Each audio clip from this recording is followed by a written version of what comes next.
Le chantier est toujours en cours aux tanneries à Amilly dans le Loiret. En attendant, le nouveau centre d'art contemporain propose depuis quelques jours une exposition d'œuvres de peinture et de sculpteurs européens. Des artistes qui ont bousculé les codes de leur domaine dans les années 70-80. C'est une découverte que nous proposent Hervé Kérien et Julien Bernier. Pas encore officiellement inauguré, mais déjà habité. Une trentaine d'œuvres de 8 artistes à la mesure des volumes de la grande halle des tanneries. Une collection de tout premier ordre, réunie par l'association Galerie d'artistes, implantée à Amilly depuis 2001.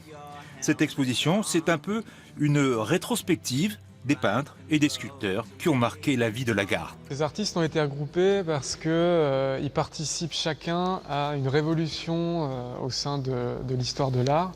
Et par leur approche artistique, donc ils vont développer chacun des processus qui sont propres à leur démarche et qui vont comme ça jalonner l'histoire de l'art et provoquer un éclatement de ce qu'il pouvait y avoir d'académique à l'époque.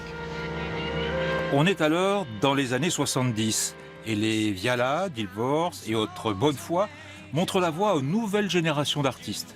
Cette sélection d'œuvres, installée aux tanneries, préfigure ce que sera le fonctionnement du lieu. C'est pas un musée parce que nous sommes un centre d'art, donc nous ne gérons pas de collection, nous n'avons pas cette mission-là. Par contre, notre collection, c'est justement le vivant, c'est-à-dire les artistes au travail, les artistes de passage, les rencontres avec les publics, la présence des publics, et tout centre d'art travaille à cette relation-là. L'exposition Œuvres au singulier est visible à Amilly jusqu'au 13 novembre prochain.